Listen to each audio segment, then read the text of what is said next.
Good afternoon, and welcome to the Agilent Technologies third quarter earnings conference call. All lines have been placed on mute to prevent any background noise. After the speaker's remarks, there will be a question and answer session. If you would like to ask a question during this time, simply press star followed by the number 1 on your telephone keypad. If you would like to withdraw your question, press the pound key. And now, I'd like to introduce you to the host for today's conference, Parmeet Ahuja, Vice President of Investor Relations. Sir, please go ahead. Thank you, Paul, and welcome everyone to Agilent's third quarter conference call for fiscal year 2021. With me are Mike McMullen, Agilent's President and CEO, and Bob McMahon, Agilent's Senior Vice President and CFO. Joining in the Q&A after Bob and Mike's comments will be Jacob Thaysen, President of Agilent's Life Science and Applied Markets Group, Sam Raha, President of Agilent's Diagnostics and Genomics Group, and Padraig McDonnell, President of the Agilent CrossLab Group. This presentation is being webcast live. The news release, investor presentation, and information to supplement today's discussion, along with the recording of this webcast, are made available on our website at www.investor.agilent.com. Today's comments by Mike and Bob will refer to non-GAAP financial measures. You will find the most directly comparable GAAP financial metrics and reconciliations on our website. Unless otherwise noted, all references to increases or decreases in financial metrics are year over year, and references to revenue growth are on a core basis. Core revenue growth excludes the impact of currency and the acquisitions and divestitures completed within the past 12 months. Guidance is based on exchange rates as of July 31. We will also make forward-looking statements about the financial performance of the company. These statements are subject to risks and uncertainties and are only valid as of today. The company assumes no obligation to update them. Please look at the company's recent SEC filings for a more complete picture of our risks and other factors. And now, I'd like to turn the call over to Mike. Thanks, Parmeet, and welcome to your first Agilent's earnings call as our new Vice President of Investor Relations. And thanks to everyone for joining our call today. Before covering our third quarter financial results, I want to acknowledge the recent passing of Dr. Tachi Yamada, a giant in our industry and a former Agilent board member. Tachi was much more than a knowledgeable, deeply involved Agilent board member for 9 years. As many of you on the call already know, Tachi lived a very full life as a doctor, a scientist, as a humanitarian who was driven to help others. I know that the Agilent team is not alone and recognize that Tachi Yamada will be greatly missed, and we extend our deepest sympathies to Tachi's family. Now, on to the third quarter review and our updated outlook for the year. In Q3, the very strong, broad-based momentum in our business continues. The Agilent team delivered another outstanding quarter, exceeding our expectations. Q3 revenue of $1.59 billion is up a reported 26% and is up 21% core. This is against a modest decline of 3% in Q3 of last year, so we are well above fiscal year 2019 pre-pandemic levels. In addition, as another positive sign of continued momentum, orders outpaced revenue during the quarter. Our growth is broad-based across all business groups, markets, and geographies. The combination of strong top-line performance and execution translated into excellent growth in profitability and earnings per share. Our Q3 operating margin is 26%. This is up 230 basis points from last year. EPS is $1.10, up 41% year over year. Agilent's success continues to be driven by our build and buy growth strategy and execution prowess. We are developing market-leading products and services, investing in fast-growing businesses while delivering outstanding customer service and continue to drive profitability. Since the onset of the pandemic, we have taken actions to ensure Agilent emerges even stronger as a company. While we have yet to leave COVID-19 in the rearview mirror, our Q3 results are another indicator our actions are delivering the intended results. Bob will provide more details on end markets and geographies, but I want to briefly highlight our performance in our two largest end markets, pharma and chemical and energy. We continue to perform extremely well in pharma, our largest market, growing 27% with strength in both small and large molecule segments. Our large molecule business grew roughly 52% in the quarter and now represents 36% of our overall pharma revenue, up from the mid-20s just a few years ago. In chemical and energy, our business is recovering faster than expected, expanding 23% in the quarter. This is an acceleration of the momentum we achieved in the first half, and our order funnel continues to strengthen.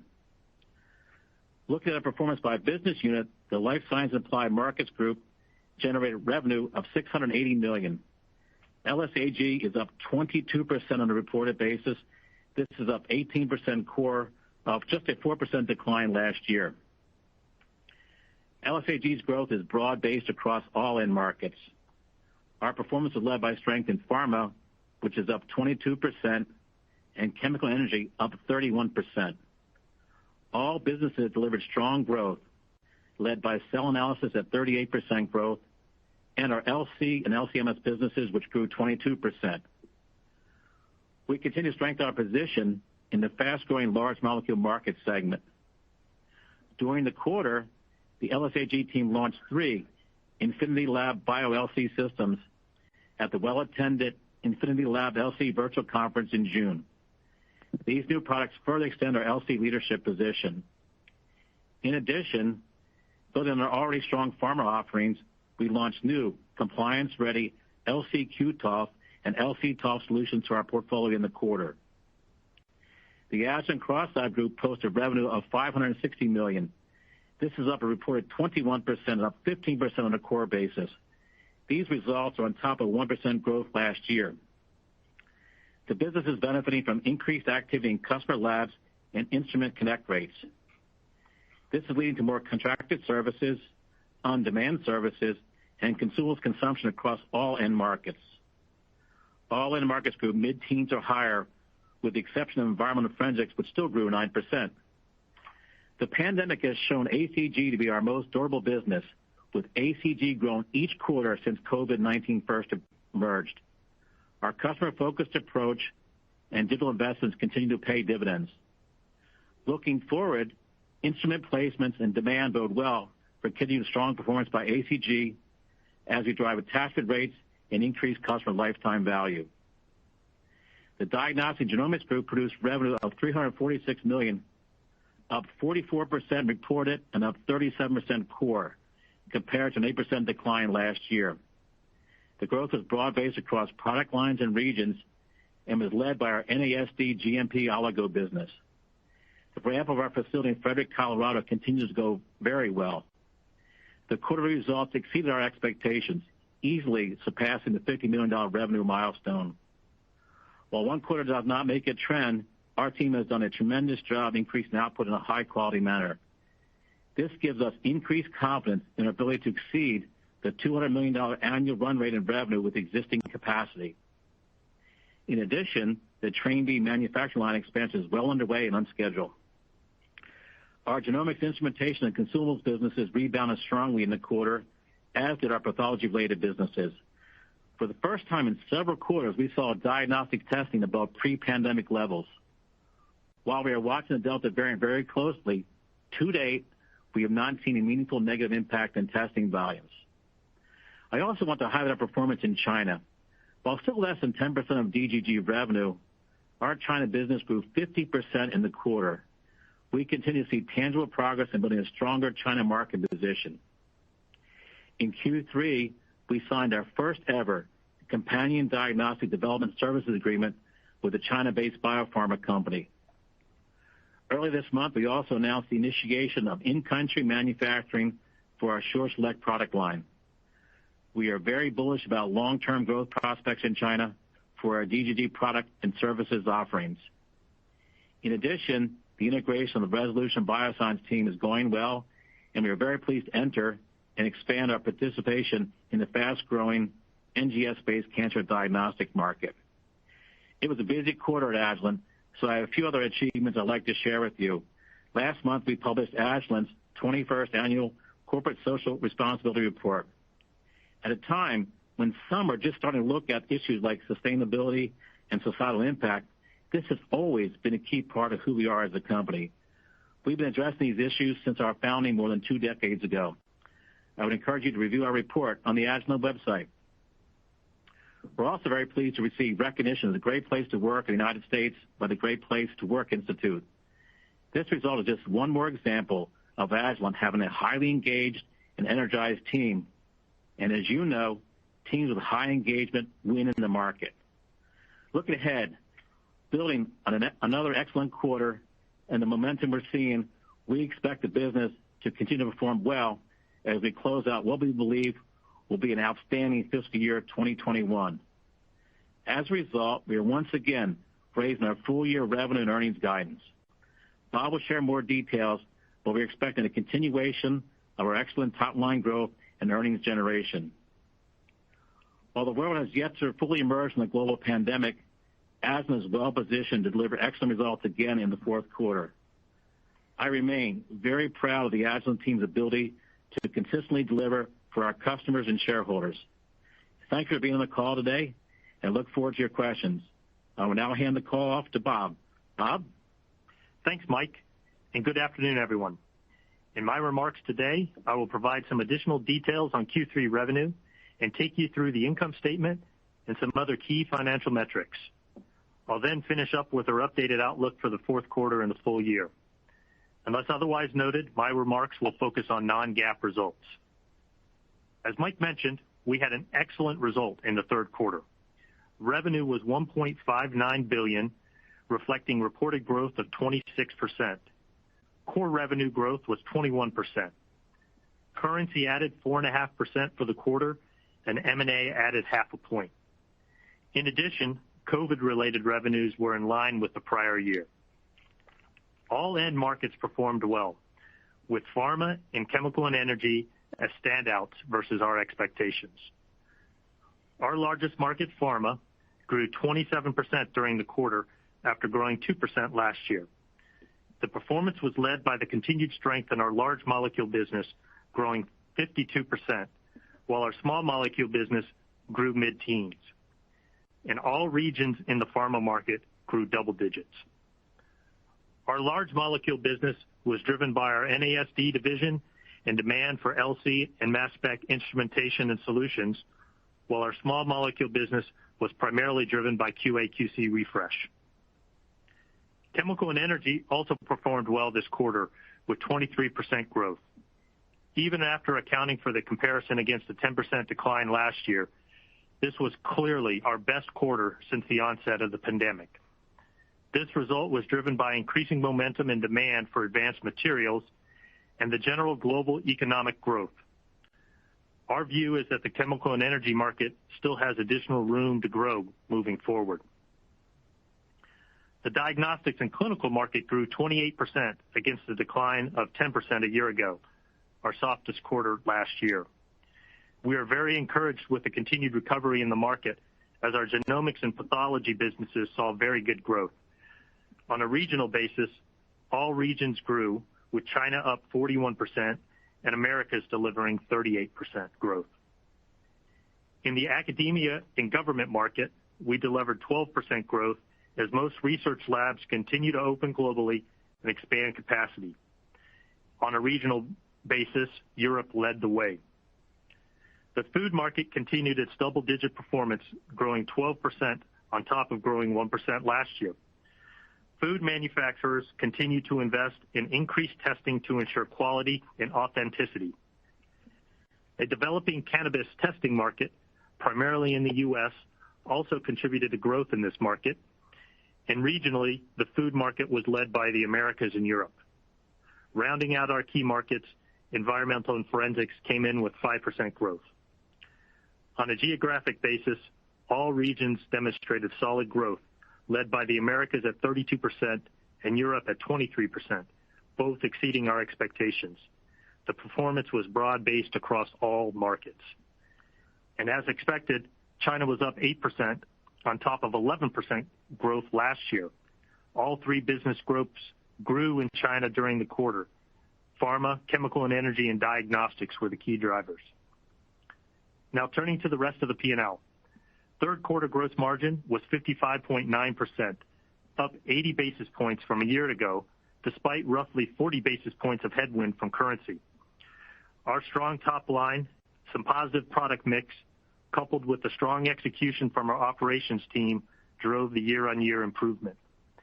And our supply chain team is doing a tremendous job getting our products to customers despite the increase in demand. Gross margin improvement or performance, along with continued operating expense leverage, resulted in operating margin for the third quarter of 26%, improving 230 basis points over last year. Putting it all together, we delivered EPS of $1.10, up 41% versus last year. Our tax rate was 14.75%, and share count was 306 million shares, as expected. We delivered $334 million in operating cash flow during the quarter, showing a strong conversion from net income and up more than 15% from last year, while crossing the billion-dollar mark in 9 months. During the quarter, we returned $172 million to our shareholders, paying out $59 million in dividends and repurchasing roughly 800,000 shares for $113 million. Year to date, we've returned $829 million to shareholders in the forms of dividends and share repurchases. And we ended the quarter with $1.4 billion in cash, $2.9 billion in outstanding debt, and a net leverage ratio of 0.8. Accounting for our Q3 performance and improved outlook in the fourth quarter, we are again raising our full-year projections for both revenue and earnings per share.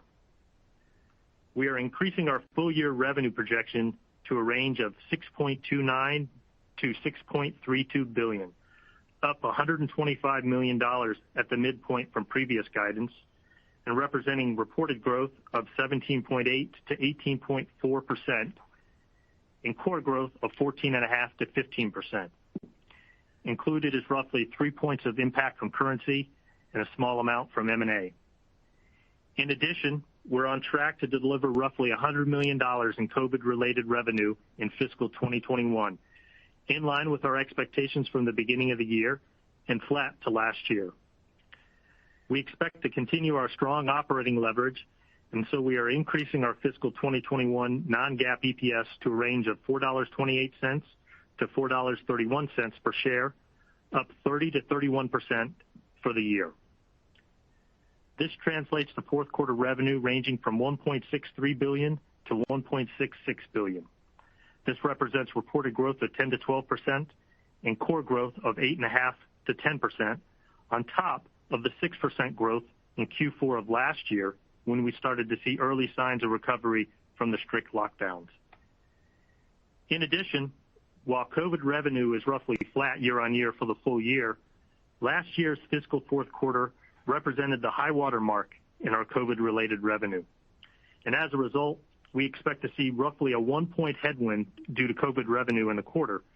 So our core growth, excluding COVID, would be comparable to 9.5 to 11%. We are forecasting higher expenses in the fourth quarter as we invest to maintain our strong momentum, but expect continued operating leverage in excess of 100 basis points.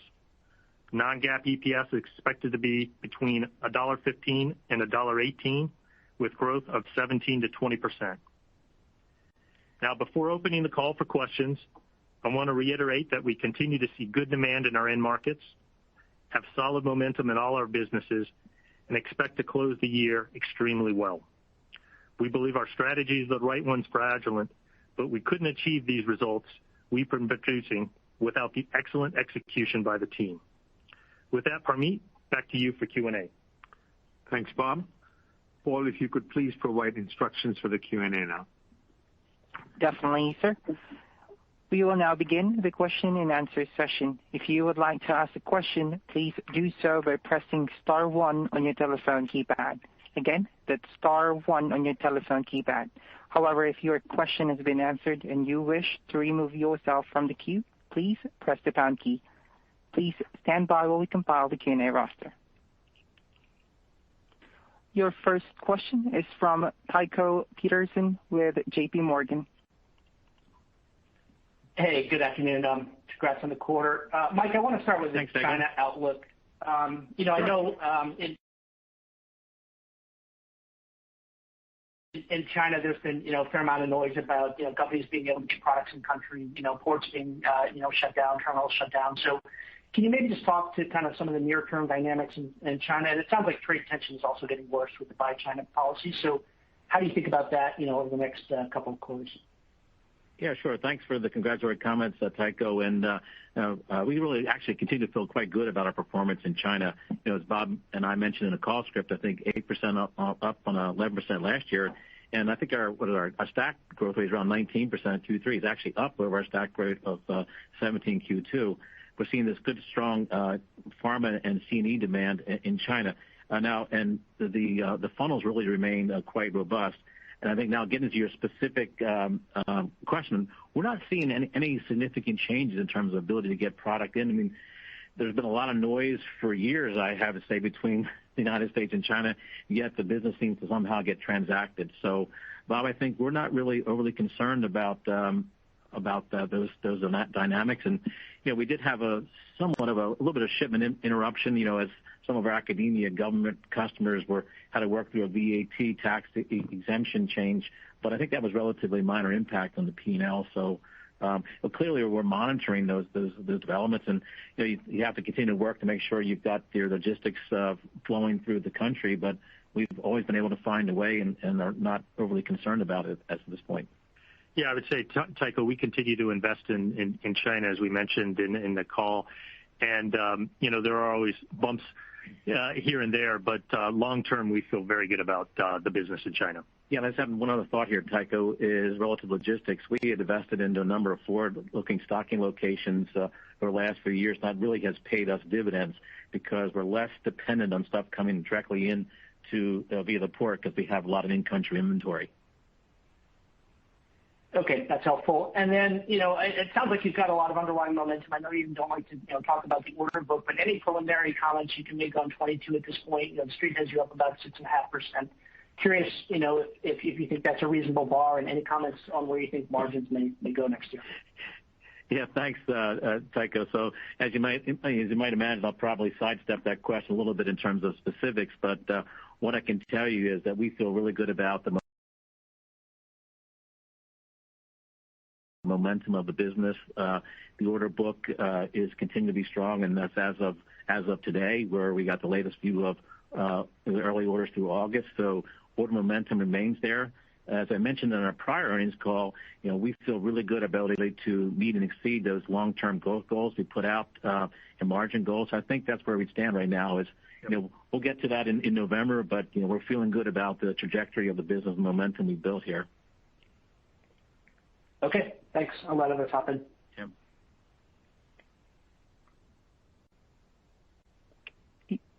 Your next question is from Brandon Couillard with Jefferies. Hey, thanks. Good afternoon.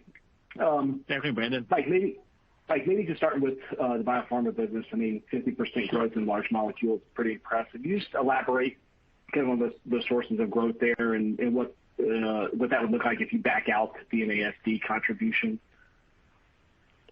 Yeah, sure. And then I'm actually going to invite Bob, and I also want to have Jacob make a few comments on some of those new introductions here. So I think I used the word broad-based at least 5 or 6 times, maybe 10 times in my prepared remarks, and we're seeing that in biopharma. So we got across the board double-digit growth happening here. Cell analysis, LC, LCMS, other platforms that go into biopharma, along with our consumables and services. And then, to your point, really outstanding growth in NASD. But while NASD was a big contributor, it was an Agilent wide story. And Bob, maybe you can just answer the specifics on the numbers. Yeah, and Brandon, to your point, total in large molecule was 52%, as I mentioned before. But even if you back out the NASD businesses, still grew in excess of 40%. So very strong business on NASD, but it shows that the rest of the business, both instrumentation as well as the consumables pieces and the other elements on the pharma-associated revenue in diagnostics and genomics also very. New introductions into this space as well, which has been the focus and prioritization of our R&D pipeline. And Jacob, I know we had two big introductions in Q3 as well. Yeah, thanks for that, Mike. And as you said, at the Analyst Day, I think we talked about in LSAG that 70% of our portfolio above that was really focused on biopharma. So I'm really happy to see that momentum we have right now. And as you also mentioned in prepared remarks, I'm very pleased what we did with the Bio-LC portfolio. In fact, we had one of the big of our momentum is that with that Bio-LC that we introduced here a few months ago, and we had a virtual conference with more than 1,000 customers participating, and we had more than 25 external scientific speakers, which I would actually say I know it's the best in the industry by far. So that introduction is actually creating quite a lot of momentum, and it allows us to play for all the bio-nerd, biocompatible space with the 2D LC, but clearly also into the mass spec with the mass spec in the end of it. And we also mentioned compliance. The FDA Part 11 informatics compliance is another very important part that most of the biopharma sees as a requirement to do business with them. And we have invested in this for quite a while. So we ensure the data integrity, the audit readiness, and storage of data is have the right level of security. And right now we have with the offering both supporting our LC, but also all our major mass spec instruments, and also in spectroscopy with the recent announcement here of the top and the Q-top informatics solutions. So right now we have a very strong portfolio, and that truly drives our growth. Well, I could continue talking about the cell analysis, but I will do that for I better bounce it back to Brandon. Hey, Brandon, thanks for allowing us to do a little bit of advertisement on the Agilent portfolio strength. But back to you, see if you have any additional questions. Yeah, I think just touching on maybe if we could just elaborate on the small molecule market. You mentioned kind of QA/QC refresh. Curious what inning we might be in there and what you think the market is kind of growing for small molecule relative to your mid-teens. It's our view that there's always a replacement market going on in the small molecule space, and sometimes it picks up a bit more, but I think we're in that phase right now.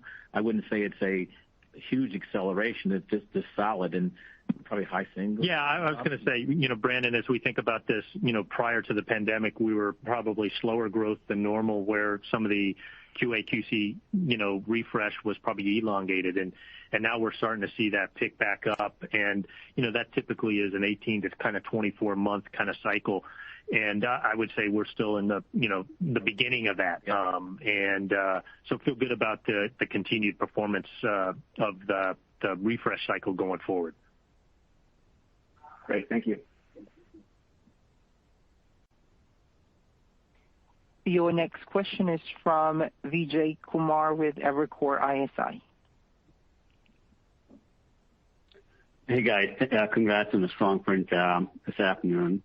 Thanks, Vijay. Maybe, Mike, maybe on my first question here, Resolution Bio, the deal that you guys did that come in line with expectations? I'm just curious. The 50 basis points contribution seems a little light.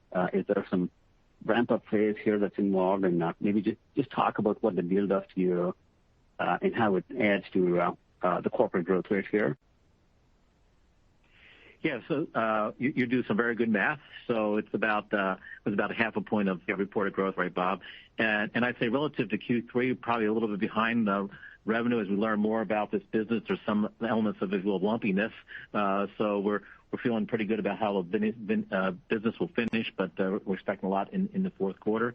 I think this is a story of continued acceleration of growth in 22 and beyond, and we're just super delighted by the early days of how the teams feel about being part of Agilent, and then we're really building scale around this business. So I think it's still a relatively small part of the overall revenue picture today for Agilent, and we knew that going in. I think it's roughly 50-ish kind of million, but we would expect really strong growth rates in the coming years. And again, we really feel like we're off to a great start with this team. We're just interacting with Mark Lee, who's the co-founder of Resolution Bio, he's really happy about the capabilities that we're bringing to his business to further scale it. So early days, but feeling pretty good about things. And I don't know if you or Sam want to add. Yeah, no, I was going to say the other thing is, obviously we're just now, having more and more conversations with our existing CDX customers, and the power of being able to have our established CDX business on the IHC side coupled with NGS-based technology, I think is going to be a real significant competitive advantage for us going forward. So very excited about this business going forward. That's helpful, Mike. And Bob, one for you on expenses. In the year-to-date operating expense as a percentage of revenues, you guys are in low 30s, sub 31%. That's well below your historical level. I guess my question is this all just associated with volume leverage rate, given the strong organic performance year-to-date, or are there some timing elements on expenses that's aiding you? And if there are, how should we think about those factors coming back in 22? Yeah, Vijay, it's a great question. And I think if you remember maybe a year ago, we talked about some of these expenses that were going down, and our goal was not to have them come back to the same levels that they had. And these would be in areas around travel, but also leveraging our digital capabilities. And what we've been able to do is be very successful. Certainly, volume is our friend, and the leverage that we've been able to drive across all three of our business groups has really helped. But if you look at our year-over-year elements around travel and costs associated with marketing programs and digital investments, our digital investments have gone up, but the actual return on those investments has actually gone up. And in fact, Jacob just highlighted one of the programs that we had. And so those are our goals are for those to continue. They will continue to ramp next year to come back, but not near the level that they had come prior to the pandemic. So we do think that there's a fundamental margin improvement associated with these expenses, and that's why Mike talked about kind of our long-term margin expansion story is intact. It's not going to be 200 plus basis points like it was this last quarter, but certainly feel good about our continued ability to drive margin expansion. Hey, Vijay, this is Mike. If I can just add one additional comment too, and it hopefully came out in our prepared remarks, but we're not holding back on investing for growth. Yeah. So we were quite pleased with the margin performance, but it didn't come at the expense of our ability to grow down the road. That's extremely helpful, Mike. Congrats again. Thank you. Thank you. Your next question is from Doug Schenkel with Cowen. Your line is open. Hey, guys. Good afternoon. Could I just build off of that last question with a quick follow-up? Again, acknowledging and recognizing you're not going to guide on 2022 today. I'm just wondering, though, at a high level, should we assume that incremental margin is going to be a little bit lower than normal next year, if we're assuming a normalization of activity in a post-pandemic world? I heard what you said about, areas where you're not going to need to invest as much, but at the same time, you are investing in growth. Just mathematically, the incrementals need to be a little bit lower than normal next year? Yeah, we're still building our plan, but our intent is to still be able to drive that margin expansion. I will say that, we are having our new Train B in NASD come online, which, will add a little pressure to it. But I think, we've been very good about being able to do 30 to 40% incrementals and sometimes even higher than that when the margin comes in. And I don't see any reason why we shouldn't be able to continue to do that, Doug. Okay. Obviously, super helpful. Maybe what's underlying your question is, inflationary pressures and activities around that. And, I would say that, we didn't see any material impact. Obviously, there is some, but we're planning to manage that going forward. Yeah, no, that's dead on. It's supply constraints, it's inflationary pressures. It's the hope that we're traveling a little bit more, and there's real conferences and real site visits, things like that. So that's the spirit of the question, just making sure that to capture those dynamics, we don't have to think about something other than that 30 to 40 traditional time range. So that's helpful, Bob. I would just add, Doug, that we're working on 22 now. Yeah. Sorry to interrupt, Doug, but I'd just say that some of our programs and such are really geared towards making sure we can manage our way through this in 22. So we're on this already. Got it. Okay. In terms of full year guidance, as has been noted a few times, you increased the outlook by more than the magnitude of the Q3 beat. I guess I'm just wondering what gives you confidence in this change. Is it backlog data? Is it pacing across the quarter? Is it activity through the first month of the quarter? Maybe it's all of the above. And maybe more importantly, you checked everyone. Okay, perfect. Yeah, no, Bob and I are smiling in the room here, and I think we probably did a check mark on all first of those three things you mentioned. Okay. And then throughout the year, you've consistently beat your own targets pretty materially, and it definitely made sense to skew the error bars a bit more conservatively when you set your targets, given the state of the world. That said, given how well you performed relative to those targets, and recognizing we're not out of the pandemic, but we got a little more experience with it at this point. Is it fair to say that you're at the point where you could adjust the philosophy a little bit and maybe kind of change the positioning of those error bars as you set guidance moving ahead? Yeah, I think that's fair. I think what we've tried to do is set prudent guidance, as we talked about in the past, but certainly as we've and our customers, more importantly, the market is getting used to kind of dealing in a COVID world. There's fewer variables to be able to kind of understand. And I would look at just kind of what we did in Q2 to Q3. We dramatically increased our Q3 guidance, and then did the same thing here for Q4. So, I think our visibility is improving. You should take that away for all the things that you kind of rattled off.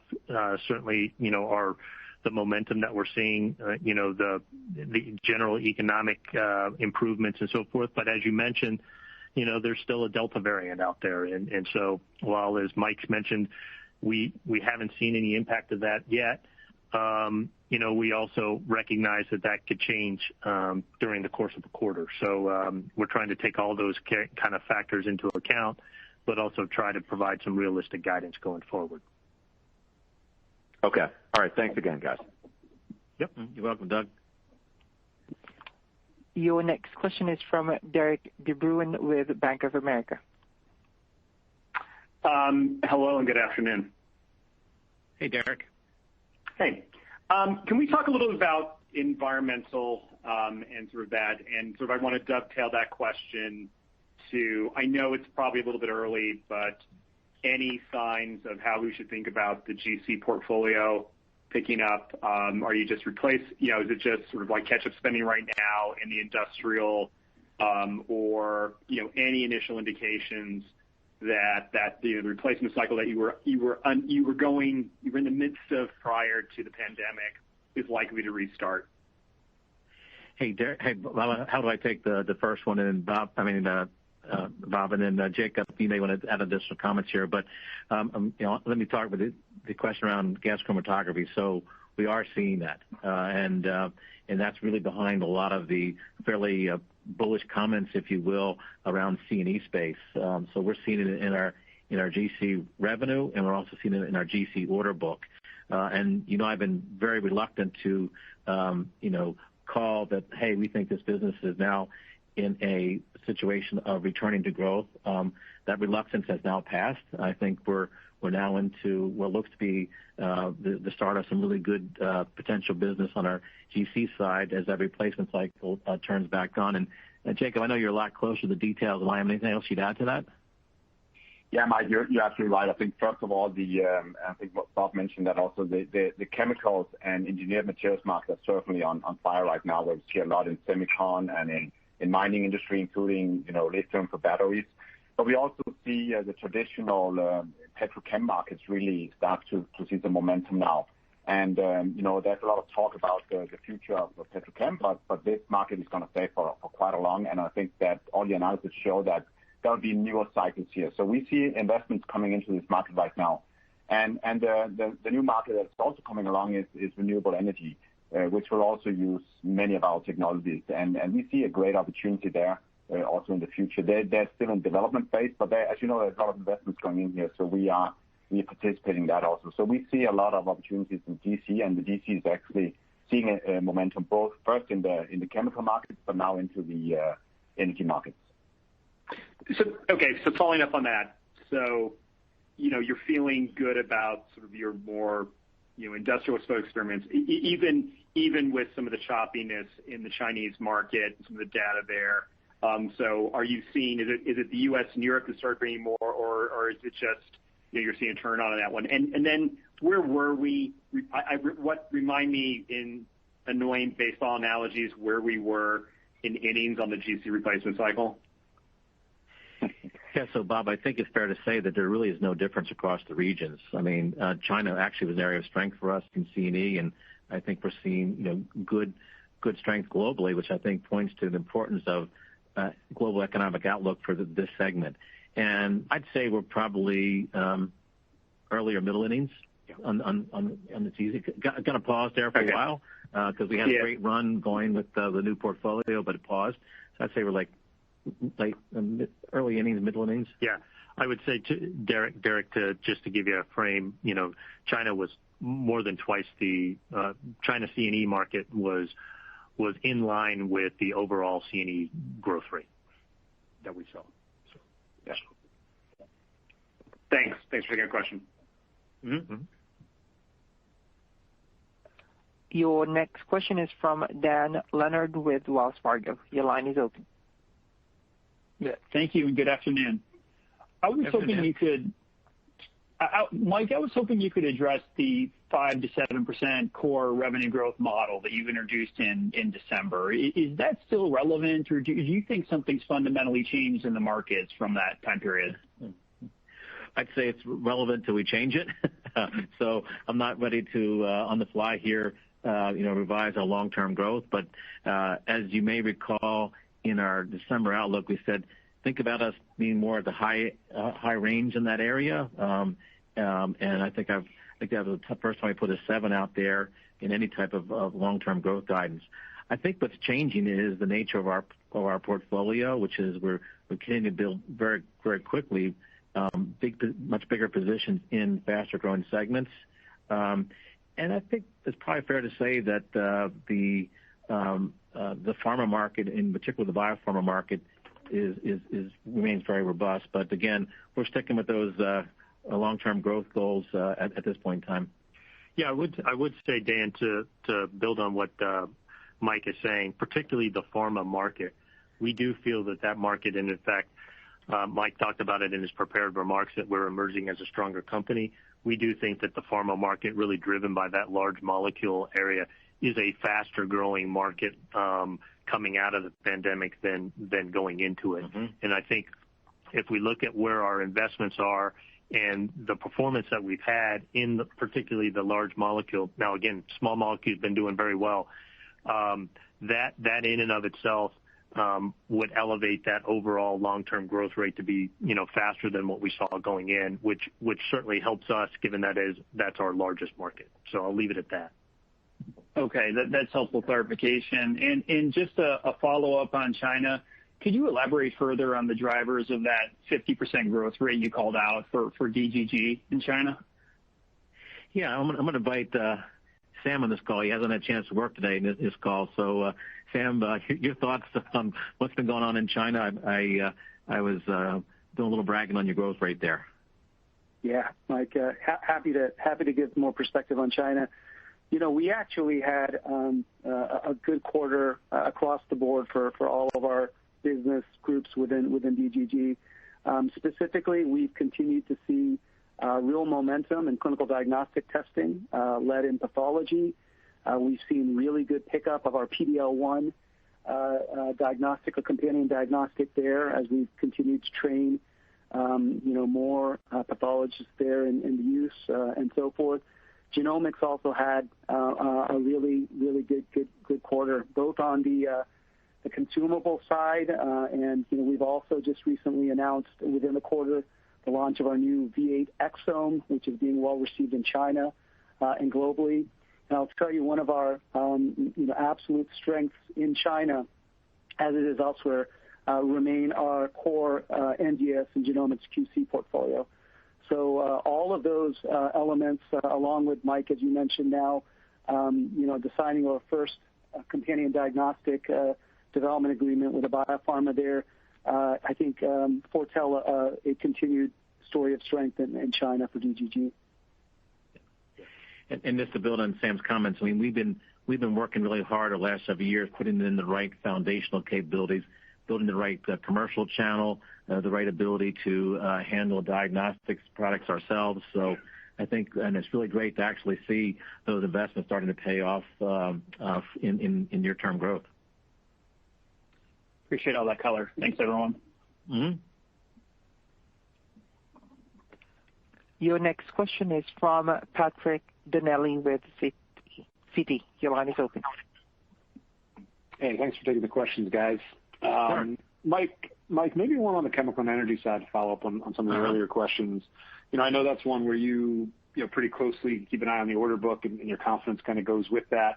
Are you getting more visibility as the order book builds there? I'm just trying to compare it to even pre-pandemic, mid-pandemic. I know you guys had a pretty short leash on in terms of how you would guide for that segment and how comfortable you would allow yourselves to get. Just wondering how the order book is looking there relative to some of the past quarters and how you're feeling about that segment. It certainly seems like the tone is pretty positive here. Yeah, no, I'm glad you picked up on that. We really wanted that to come through in the call. And I think the confidence is coming from not only the revenues that we reported, but as Bob mentioned, in general, and I think it also holds for C&E, we just have much better visibility into our funnel. You may have recall I was talking in prior calls, I talked a lot about conversations we're having with customers, and we knew there was activity, but now that conversation is turning into orders. So we're feeling much better about the trajectory of the C&E space. And I've historically been very, very cautious to give any real kind of positive trends in this area, but I think we've seen enough over the last few quarters, and what we're seeing with our customers in the order book, is really the basis for this confidence. And again, it's tied to not only the pent-up demand they've had in terms of needing to replace aged equipment in their laboratories, but they also, what we hear from our customers, they're much more confident about where the global economy is going, so they're willing to make investments. I know there's a couple pauses here and there, and there'll be some ups and downs because of outbreaks here and there of COVID, but in general, the trend remains very positive. I think, as Bob mentioned earlier, our customers have learned to deal with this. So, Bob, we talked a lot about this. Anything I missed there? Nope. Okay. No, that's helpful. Appreciate it, Mike. And then on the diagnostic side, just given commentary that you guys are above pre-pandemic levels, can you just talk about the pace of the recovery in the quarter and then expectations for the further ramp from here? And I just wanted to clarify and make sure you haven't seen any impact from Delta up until, I guess, this week. I just wanted to make sure I had that clear. Thank you. Yeah. I mean, we saw continued recovery. I think we mentioned at the end of Q2 that, we were kind of at pre-pandemic. We exited there. The average was still below, and that steady improvement across our business, across all of the regions, continued into Q3. And by the end of Q3, we were above. Patrick, to your specific question about Delta, we have not seen any impact to date associated with that. Great. All right. Thanks, Bob. Yep. Your next question is from Mike Sykes with Goldman Sachs. Your line is open. Oh, hey, guys. Thanks for taking my question. Congrats on the quarter. Sure. Thank you. Just on ACG, you guys had a pretty impressive operating margin, over 29% for the quarter. I'm just wondering, what you feel about sustainability of those margins, and then any progress that you've made on attachment rates in that business. I know you mentioned a little bit in your prepared remarks, but any additional color on that would be helpful. Yeah, I think I'll pass it on to Padraig, who can provide some additional color on the ACG and answer your questions. Go ahead, Padraig. Yeah, great. Thanks, Mike. And we're getting back to a more normalized service support with our customers, which has more costs associated, of course, with travel. But we're starting to see a accretive margin in Q3, and we're seeing that and going to improve in Q4, so very, very strong on that. In terms of attach rate, we're seeing increased attach on our services and consumables. And of course, with the larger install base, this bodes really well for the future as more attach rates for services and consumables will be available to us. So very strong outlook. Yeah. Hey, and Matt, maybe just to build on what Padraig is saying, in terms of sustainability, we feel very, very, very good about the ability to continue to sustain those levels of margin. It gets back to the work that our service engineers do in servicing our customers is mission critical for our customers, keeping those labs and those instruments up. And our ability to continue to invest in digital as well as, be there on site on the labs or with the labs is really important. One piece that I would add is, we continue to invest in that digital, as I mentioned before, and our online orders actually grew faster, our revenue grew faster than the overall ACG business, which actually speaks to our continued relevance in that space. And obviously that's good for our customers in terms of ease of doing business with Agilent, but it also helps from that margin perspective as well. Great. Thanks for that color. It's very helpful.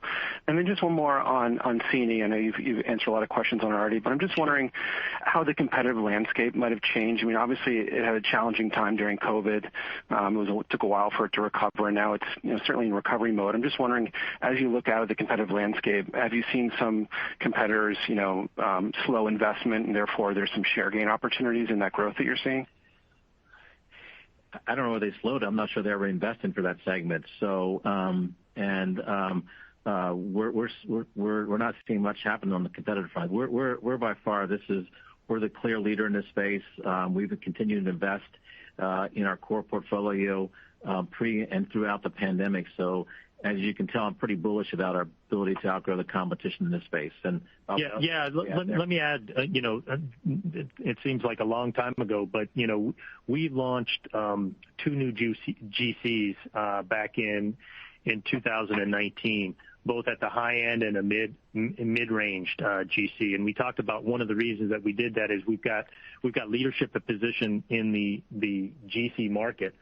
But when you look at it, we're over-indexed to the high end. And so the ability for us to be able to have this mid-range, I think was really critical. And, we're starting to see that benefit. And maybe Jacob wants to jump in the conversation. Yeah, exactly. You're absolutely right, Bob, on the GC and our strength in our GC. But I think we should also mention our spectroscopy business and the ICP-MS, where we have done a lot of work, also ICP, OES, and MS, where we've done a lot of work that have a very strong market share for the material science, and we continue to take market share in that space also. So I think you see us being very strong here, and we have also a size that we will continue to invest into this market going forward. So there's a lot more there for the customers going forward. Great. Thanks very much.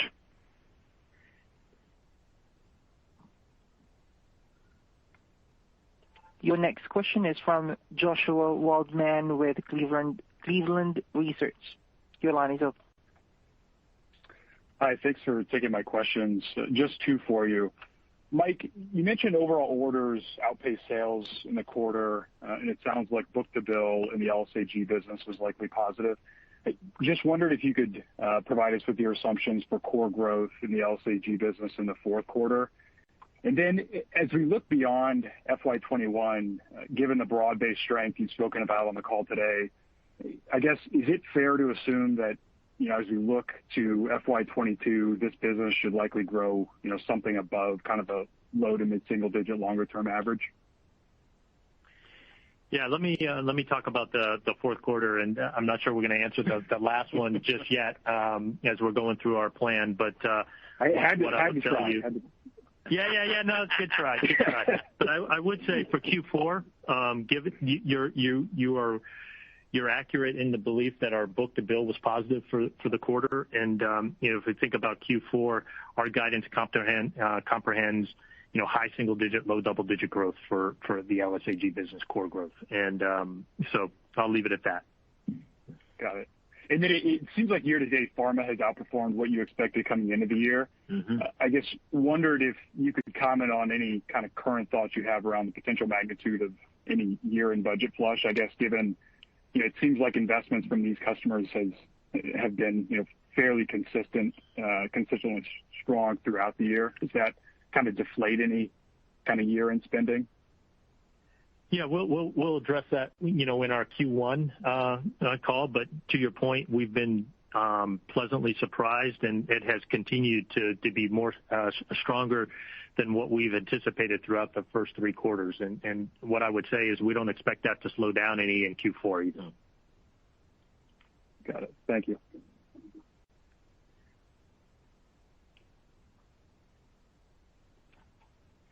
And your last question is from Jack Meehan with Nephron Research. Your line is open. Thanks. Good afternoon. Hey, Jack. You talked about the job that your team is doing managing the supply chain. Was wondering if you could elaborate on any hotspots you're seeing in terms of inputs, shipping, or labor. And when you look at the fourth quarter guidance, is that, are you taking any more prudence or conservative type approach based on what's going on in the supply chains? Yeah, I mean, this has been a lot of discussion. I think everybody's talking about supply chain constraints, on the global basis, and it's been a challenge for us. But as Bob noted in his call script, our team has just done a tremendous job, getting the Agilent products to our customers, and we're really good at this about managing these situations. So we've been working on these a number of commodity areas for some time. And we also have done things such as identifying and changing alternative sources of supply. So we've been able to do that. We've had last minute changes to notification from logistics suppliers that they won't pick up our boxes, and so we switched to another supplier. So we've been able to manage our way through that. It was conspicuous. It was absent in our call script a lot of details because while we continue to monitor it, we really don't believe it's a material risk to the company this time, and we feel like we factored all that into our guide for the fourth quarter. And Bob, I know that you've been a close study of this as well. Anything else you'd add to that? Yeah, the only thing I would say is it's the usual suspects that other folks have called out. Yeah. Things like resins and chips, and our team has done to date an outstanding job of being able to continue to satisfy demand here. And our expectation is that that's going to continue to happen into Q4. And we've got a continuous improvement program that continues to drive productivity and efficiency gains, and we're expecting that, and to combat some of these inflationary pressures as well as continuing to deliver to our customers, and we'll continue to do that into 22 as well. Great. And then one other follow-up is on COVID. Sure. So the fourth quarter guidance assumes it's a 1-point headwind, though we're obviously in the middle of another Delta wave here. So was curious what you're seeing on the ground, or whether your products are just starting to wane in general, and any preliminary thoughts around how you have $100 million this year, just how you're going to guide as you go into 2022 related to that. Yeah, what I would say, Jack, is a good question. And, our products aren't, directly tied to the testing. We didn't see the dramatic increase, but also didn't see the dramatic declines with the testing there. Ours is more around expanding capacity, both in testing, and over this course of this last year, we've actually seen it migrate to more therapeutic capacity, vaccine capacity and demand there. And so we don't see it, spiking up. We're not building that into Q4.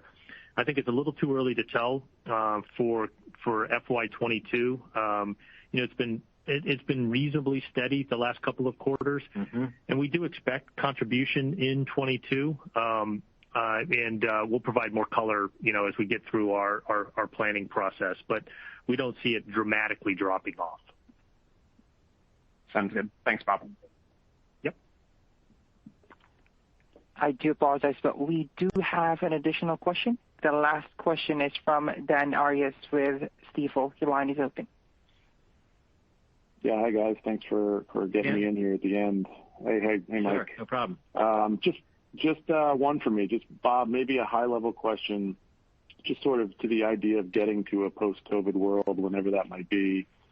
I'm wondering which of the three segments you think might stand the best chance of maybe rebasing at a higher level at the op margin line, just by virtue of some of the success that you're having, and then to your point, some of the fundamental changes that might come to the expense structure. I mean, is that something you think is possible? And if so, would you be willing to sort of help us with which one is looking most promising there? Yeah, I do think it's possible. I'm not going to call out because I'm not going to if I call out one, I'm not going to let the other two division presidents off the hook. They must have paid you. I think we could continue to do it across the board.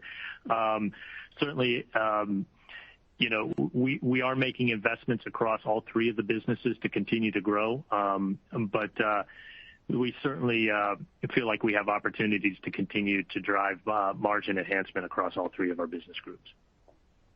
Sorry, guys. Okay. Thanks, Sponsor. Thanks, Dan. And that concludes the question and answer session for this conference call. I will now turn the conference back to Parmeet Ahuja for closing remarks. Thanks, Paul, and thanks, everyone. With that, we would like to wrap up the call for today. Have a great rest of your day. Ladies and gentlemen, this concludes today's conference call. Thank you for joining. You may now disconnect. Stay safe and well.